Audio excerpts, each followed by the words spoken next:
So I really don't feel like reading the plot of this because I'm pretty Don't. sure I can remember most of it, so we could just talk about it. Yeah, I can tell you it right now. Okay, Kira whoa. finds a thing. For Boom. a poorly explained reason, it starts a full war across the entire galaxy. More stuff happens. She does not do her job, and then in the end, she dies and comes back as a giant space station. As God comes Yeah, back pretty much. as God. So let's dive into a little bit more detail than that. Um, Kira's a woman. That's all you need to know. That's the other detail I forgot to mention. That's it. Everything Yep, else that that's every detail. yeah, everything else Joe said pretty much sums up the book. Kira's a xenobiologist. Her specialty is alien life forms and stuff. Yeah. And throughout the book, when consistently asked what her opinion is, she always says, "I don't know," which is something that really bothered me because you're supposed to be the It's not- leading expert. I mean, It's I not get that she doesn't know, it's that she doesn't try to find out.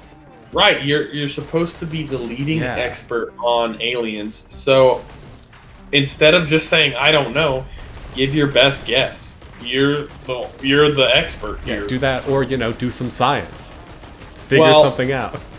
She gets attached with this alien life form that is later revealed to be known as the Soft Blade, which is also later known to be revealed as Seed. Yeah. So, but we're gonna go with Soft Blade because that's cooler. Yes. She ends up killing her original crew, including her fiance. You mean you don't want to call it the Varanustra? Oh, I don't. What is that? What it's called? No. It's what, what's his face? The Doctor refers to it as. Oh, absolutely not.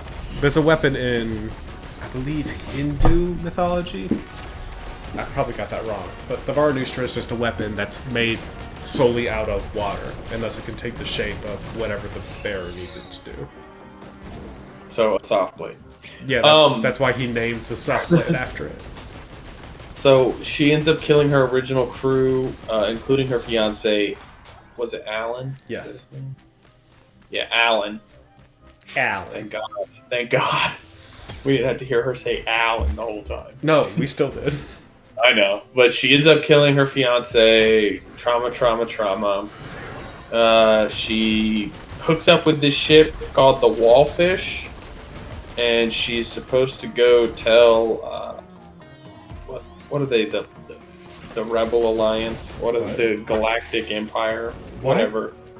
What is that group called that she's supposed what is the group called that she's supposed to go talk to? Which one? The, like, USMC or whatever? Her army. What is that called? She's supposed to hook back up with them and let them know everything that happened. Oh, the corporation she worked with. Yeah, what is that called? Yes, I don't remember. The Galactic Empire. I Something don't. or It's other. just it's like a galaxy-spanning corporation that Yeah, sends she took it researchers back- into the far systems to look for stuff. Yeah, she's going back to tell them about all the aliens that are attacking, but it's too late because she's been in hypersleep for like a month, 2 months. Maybe? It's 4 months? 6. 6 months. I She don't wakes remember. up. She All goes the aliens to are already attacking, so she is not of any use at this point. it's 2 Anyway. months because she wakes up 60 days after she was supposed to. Is what it was. Right. If I remember. So correctly. she hooks up with the Wallfish and their crew, and we'll be with them for the rest of the book. A lot of stuff happens. I don't know, man. I just didn't think it was that good of a book. Paolini's a good writer, and that Yeah. makes this a bad Disappointing. book. Yes. Yeah, I The was book holding on the book its to a own higher is standard. fine, but it is, as you nailed it, it's disappointing. to Yeah, have I was somebody- holding it to a higher standard Yeah. because he had wrote these young adult novels so well that when were- he came out and said that, Yeah. oh, this book is going to be more adult, and then the only thing adult about it was that it mentioned sex a couple times and said fuck. Yeah. That was literally the only adult thing about the book. I mean, the Aragon books are quite mature. Yeah, they're Like, definitely more mature. yeah. Especially, the further in you go. Hmm.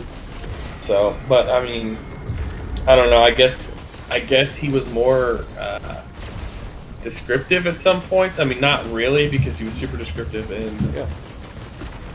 the Aragog series, but I mean, the book is good. The crew of the Wallfish are the most interesting characters we come across. yeah. But the main But then- character kind of sucks. Yeah, and then by the end of the book, she becomes basically God. Yeah. She has the power to literally do whatever. She creates this giant Space. space station, and she heals one of the injured crew members to full health. An And, injured crew member who had been shot in the head.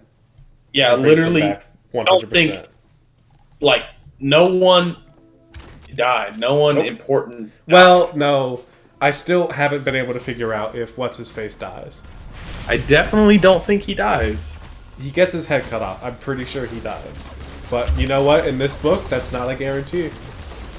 It's hard to say it's a good book when Paolini has written just... Better. He's Yeah. definitely written He's better written books. such good stuff in the past. And this just fell off. And I don't know why. Kira is fine in every way except for she's really afraid to do the one thing she's supposed to be doing. She's incredibly emotional, which isn't a problem. But the Softblade only responds to emotions and her commands. So she continues to get emotional and then only think about restraining herself after something horrible has happened, rather than seeing it happen once and thinking, okay, I need to get a handle on this. She just leans fully into it. And then they build up one big bad guy for the entire book. They kill him in the second to last chapter, and then she kills the other bad guy in the last chapter. The last chapter, yes, which makes me wonder what the next books could bring.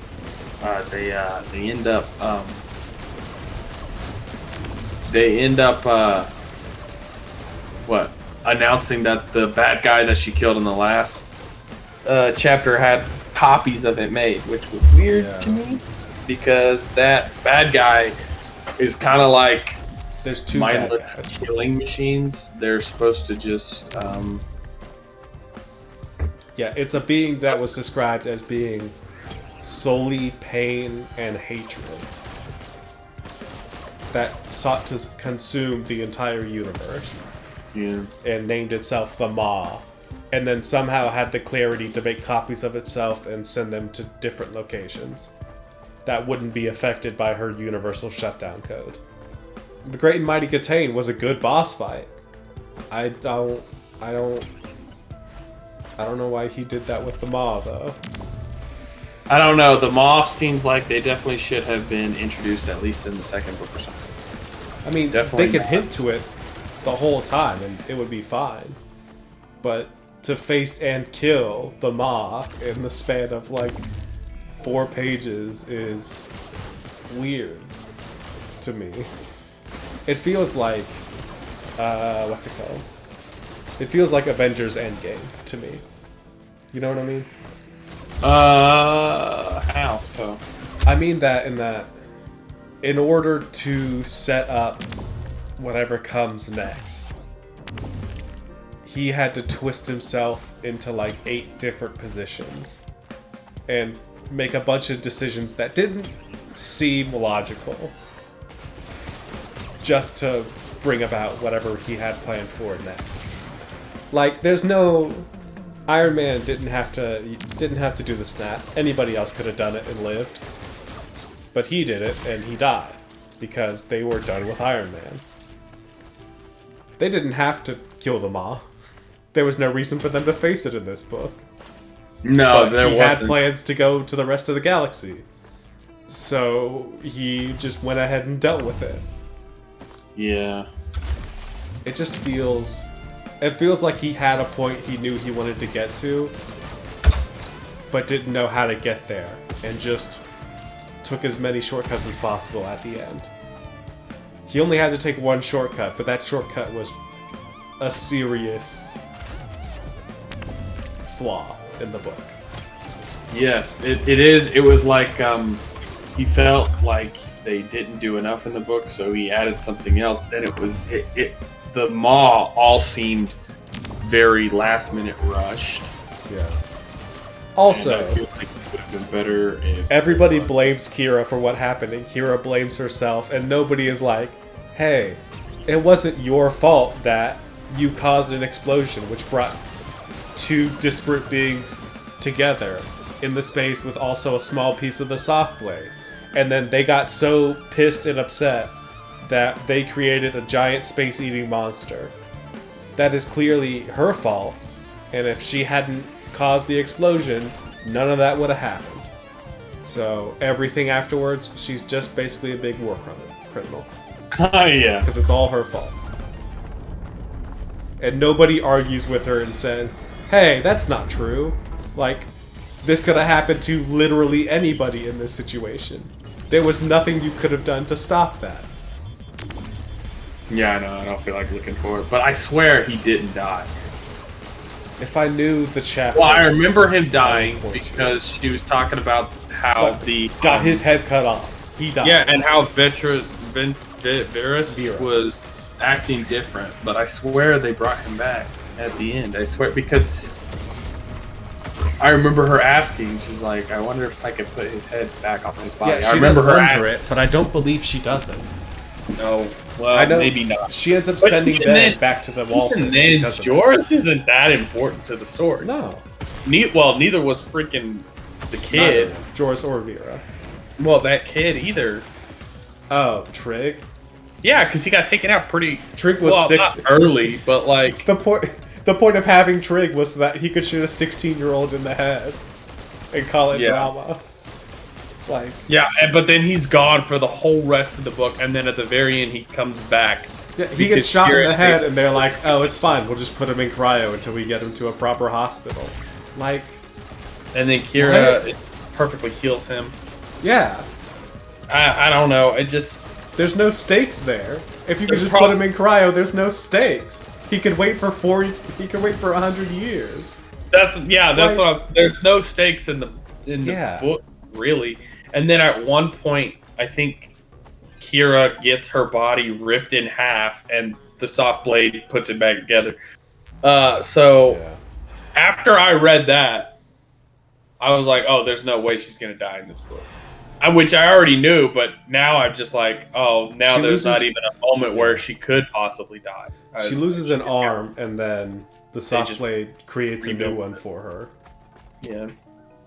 But I don't remember. I thought she only really got messed up during the fight with the Maw. No, well, yeah, the first fight with the Maw, she got like ripped in half. Because they were looking through a ship, and she was like, Falcone, let me go first since I have the soft blade. And then she went in there, and then it like something blew up, and she like got ripped in half. And when she looked down, like the Maw was already like. Or not the Maw, the soft blade was stitched. The soft blade was already stitched her back together. I was like, to remember that, yeah. Yeah, and I was at that point. I think that might have been halfway, just about halfway through the book. That wasn't her on the first ship, was it? Before she answers the call. Yeah, I think because they had to clear that ship. When they go into the ship at the first jelly ship that they get on, right? I genuinely don't remember when that happens. The more I think about it, the more I remember it happening. I just don't remember exactly when, because they go into I think that was halfway through the book, though. Yeah, like it wasn't. But at that point, I didn't feel any kind of she might die. There were no stakes. You've landed it. That is the biggest problem with this book, is that there are no stakes. The soft blade is proven to be a thing that can make anything happen at will. She got roaring. That's what happened. Yeah, she got roaring. There were no stakes for her. Whatever, yeah. She killed 130 people or whatever in a town square for fun. Like, yeah. She 100% got roaring. Thank you for pointing that out to me. I hadn't noticed it until now. Yeah, she got roaring. And And it seems like anybody who's with her is safe too, apparently, Yeah. because she can. Well, especially at the I end mean, here. I like everything with Falcone and them because Falcone and them are genuinely fragile human beings. Right. The problem is when they can just stick them in cryo. The moment the fight is over, there are no stakes. Like, Yes. Unless they get Yeah. blown to oblivion in the fight. As long as they don't get their head cut off in the middle of a fight away from the ship, they're okay. As long as they're not an intraquist or Yeah, an an whatever. Intrapist. Yeah, they're safe.